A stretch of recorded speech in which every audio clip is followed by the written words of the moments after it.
Hello, I am Patrick McDonald with Pride and Poise County Corso. I am here with my trainer extraordinaire, protection training, Mr. Leon. This, when you hear his resume, you can't help but be impressed. You cannot help but be impressed. With no further introduction, go ahead and move right on. How you doing today, sir? Bless. Mind introducing yourself? Leon Jackson with L&G Protection Dog Service, German Shepherd Breeding, Good deal. He breeds shepherds. AKC, That's what he does. DDR, East Germans. And what he's working with me on my Corsos. And Xena is 7 months old. Magic is 21 months old. Now, could you give me a little bit of your background? What got you into dogs? Well, it's been about 30 years now.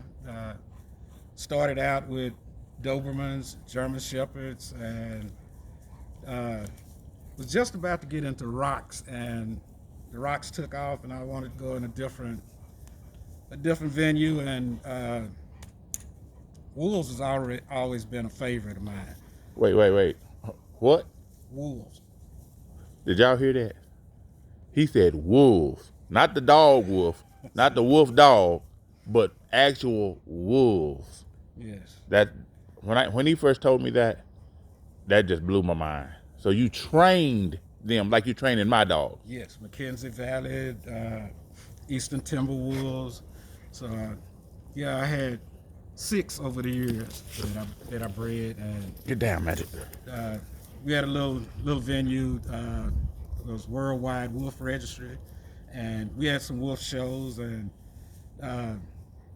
did pretty good in the wolf shows and stuff. You know, and I have 52 ribbons,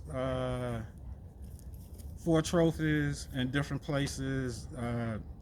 I placed, if not won, just about every show that I entered in with them. What made you get into wolves? I mean, that's just not a normal thing. That's just not normal. I don't care what you say. Well, it was wanting to do something different. You know, go into That's different.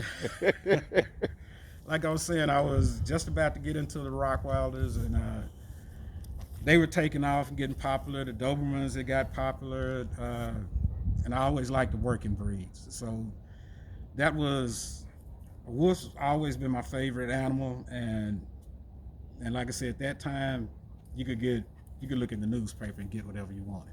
You know, so they were About what year was this that you started with wolves? This was back in '99 when I started. Yeah, '99. Yeah, when I started with the wolves. Wow.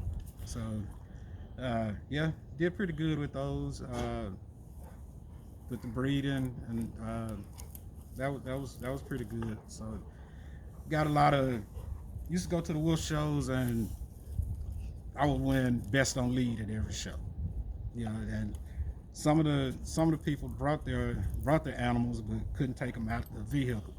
Right. And they were like, "Man, well, how do you get them to do this?" And gave them a card, and we set up training, and took it from there. And from there, they were able to walk their animals, socialize them, bring them to the shows, and so that's a little bit of my background there. And I always did the personal protection part with my animals. Didn't do it with the wolves. They're gonna do that on their own. Seems like.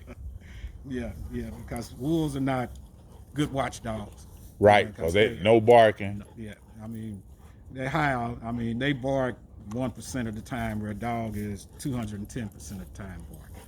So, but that led to where I am now, and we got back into it just about a couple of years ago, about 2 years now, getting back into the dogs.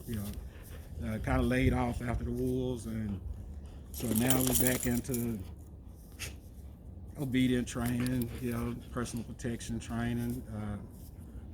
So, like I say, love the working dogs. Not too interested in the couch dogs.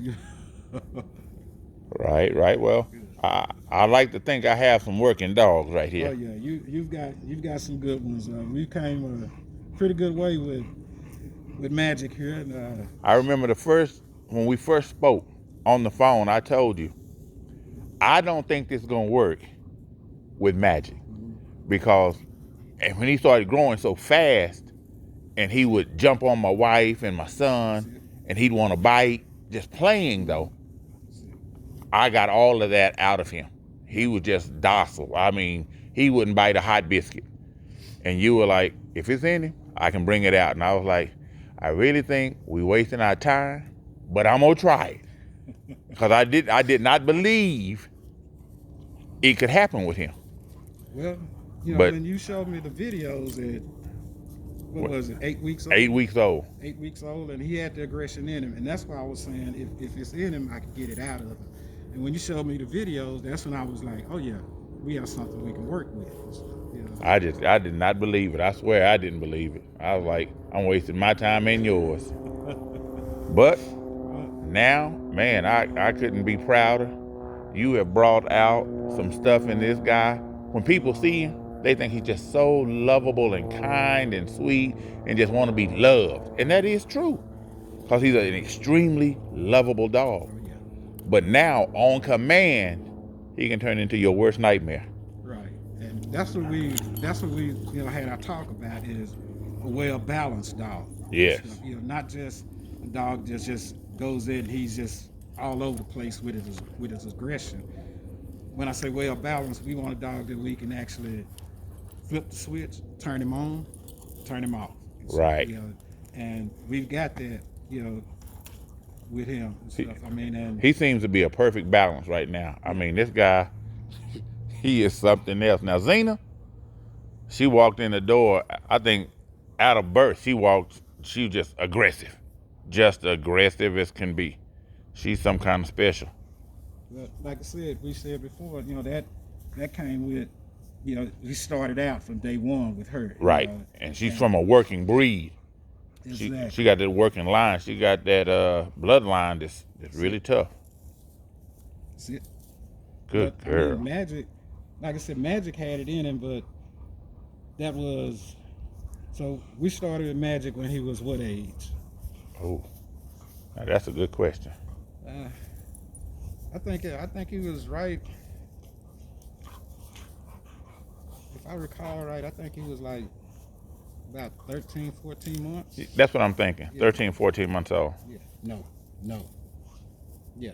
He was about 13, 14 months old. Yeah. So I mean, in that we, you know, as I was telling you from the beginning, you know, we wasn't gonna just start right out, you know, with this aggression training Right. and stuff. You know, I wanted to get a bond with the dogs, and that's what I do with all dogs that I'm working with. And we've got that bond now, and we started. You already had a good foundation with his obedience and stuff, you know. So we just kind of fine tuned that, and you know, a couple of months we got closer, me and Magic, and you know, to get that bond before we start working with him with his aggression and stuff, because I need him to obey me and not chew me up.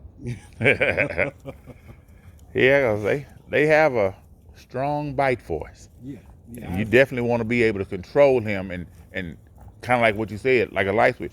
I can turn him on, but I can, most importantly, I can turn him off right. on command. So yeah, and that's what I mean. If you have family over, he can be right there in the den, sitting on the floor, and socialize with everybody. You know, And that's what he does. When people come over, he wants to come up, and at first they're intimidated with his size. Mhm. But then after they get past that and they see how loving he is, and he just wants you to rub on him. He'll flip over. Please rub on me. He loves that. And they just think he's the lovingest thing. And then when I show them videos of, well, we worked out today. This is what he did. And they're like, oh my God, that's the same dog? yeah. You know, and then they're like, maybe I shouldn't be this close to him. And I'm like, it's not like that. This guy is laid back. He loves to be around people. We walk through Home Depot together all the time.